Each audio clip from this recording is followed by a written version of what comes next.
Hello আলিম পরীক্ষার্থী 2024। আসলে তোমাদের যেহেতু আর পরীক্ষার সময় বেশি নাই, 30 তারিখ পরীক্ষা, আর মাত্র 2 দিন। আমি তোমাদেরকে কোরআন মাজিদ অতি সংক্ষিপ্ত সাজেশন দিয়ে তোমরা কিভাবে একটি ভালো রেজাল্ট করবে 2 দিনের মধ্যে, সেটা নিয়ে আমি তোমাদের মাঝে আজকে আলোচনা করব এবং শর্ট সাজেশনটি দিয়ে দেব। সেই ক্ষেত্রে তোমরা আজকে এই ভিডিওটি স্কিপ না করে তোমরা অবশ্যই দেখবে। আর দ্বিতীয়ত হচ্ছে একে অপরকে দেখার জন্য শেয়ার করে দেবে। আর যারা এখনও চ্যানেলে নতুন আছো তারা অবশ্যই সাবস্ক্রাইব করবে, সাবস্ক্রাইব করে পাশে থাকবে স্টুডেন্টস কেয়ার টিসি।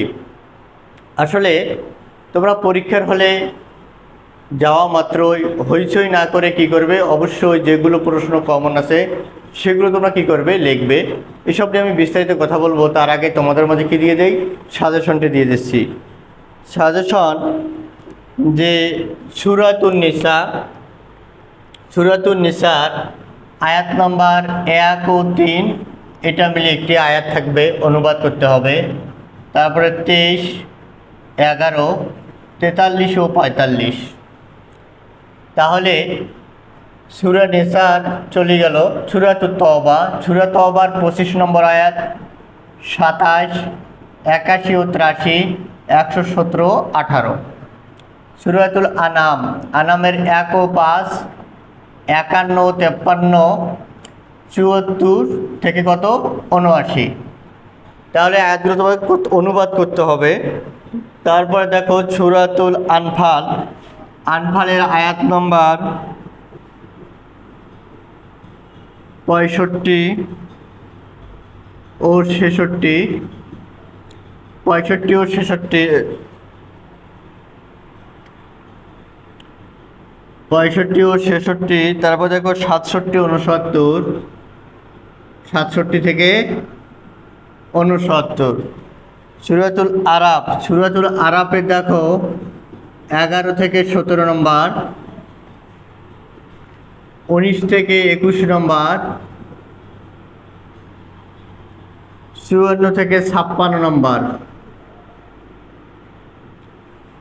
সূরাতুল মায়েদার আয়াত 1 ও 2। আমি আশা করি এই সব আয়াতের মধ্যে যদি তোমরা ট্রান্সলেশন করতে পারো তাহলে অবশ্যই তোমাদের মাঝে কমন থাকবে। এর আয়াতের অনুবাদগুলো করতে যা তোমরা কী করো, পরীক্ষা হলে অনেকে ভুল করে থাকো যে কিভাবে অনুবাদগুলো করতে হবে। দেখো, অনুবাদের যদি মনে করো এই সূরাতুন নিসার আয়াতের অনুবাদ করতে যে আমরা প্রথমত স্টেপ নেব কি, যে উৎস। প্রথমত হচ্ছে উৎস, তারপর হচ্ছে প্রসঙ্গ, প্রসঙ্গ, তারপর হচ্ছে সরল অনুবাদ, উপসংহার। যা আসলে উৎস, তোমরা যে আয়াতটাই লিখবে আলোচ্য আয়াতটি কোরআনুল কারিমের সূরাতুন নিসা থেকে চয়ন করা হয়েছে, উৎস স্যার।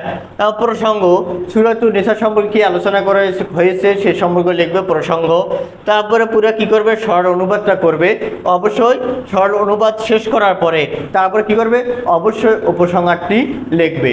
তাহলে এভাবে লিখলে তোমরা অবশ্যই, আমি আশা রাখি, শতভাগ যদি তোমরা প্রশ্ন কালেক্ট করতে পারো অবশ্যই তোমরা A+ পাবে। এতটুকু কি আমার প্রত্যাশা। আর সেই ক্ষেত্রে তোমাদের মধ্যে থাকবে কি, শানে নজুল। দেখো, আজকে আমি শানে নজুল দেবো মাত্র দুটি বললে একটি অবশ্যই কমন পাবে ইনশাল্লাহ। এই সাজেশন দুটির মধ্যে, শানে নজুল দুটির মধ্যে দেখো যে শর্ট সাজেশন একবারে শানে নজুল।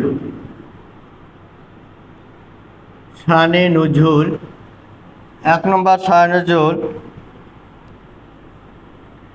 বায়ানু সাবাবা নুজুলিল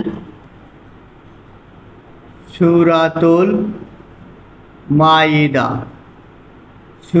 মায়েদা এই শানে নজুল।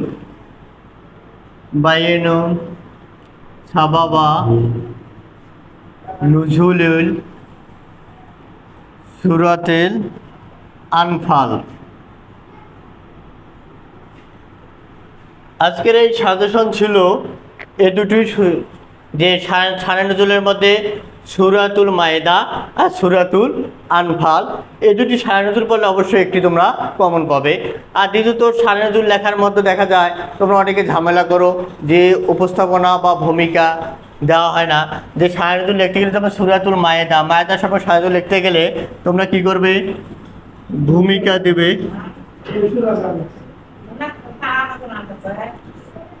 যে ভূমিকা যে আসলে সূরাত এই শানে নজুলগুলা লিখলে তোমরা কীভাবে লিখবে, প্রথমে ভূমিকা দেবে, তারপরে কি লিখবে, সূরার আয়াত সংজ্ঞা,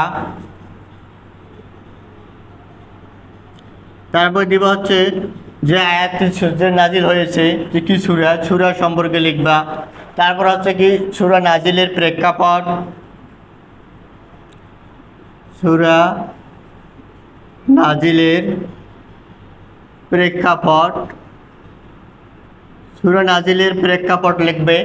তারপর হচ্ছে তোমাদের যে ইমামদের মতভেদ দেওয়া আছে, সূরা নাজিলের প্রেক্ষাপট দেখা যায় ইমামদের মতভেদ থাকে, ইমামদের মতভেদ। তোমরা এই সম্পর্কে কি করবে, অবশ্যই এগুলো ধারাবাহিকতায় লিখবে। তো অবশ্যই তোমরা তখন শানে নজুলের মধ্যে অবশ্যই ভালো তোমার নাম্বার পাওয়ার প্রত্যাশা বা আশা রাখবে। আর সর্বশেষ তোমরা কি করবে, উপসংহার দিয়ে শেষ করবে। এতটুকু ছিল আজকে আলিম পরীক্ষার সাজেশন। আর আমি একটি কথাই বলি যে তোমাদেরকে বিভ্রান্তিকর সাজেশন দিয়ে কখনো করিনি জ্বালাতন, আমি তোমাদের মাঝে সাজেশন দিয়ে করতেছি অবশ্যই আপ্যায়ন। আমি চাই ধারাবাহিকতা তোমাদের মাঝে সাজেশন পৌঁছে দেবো ইনশাল্লাহ।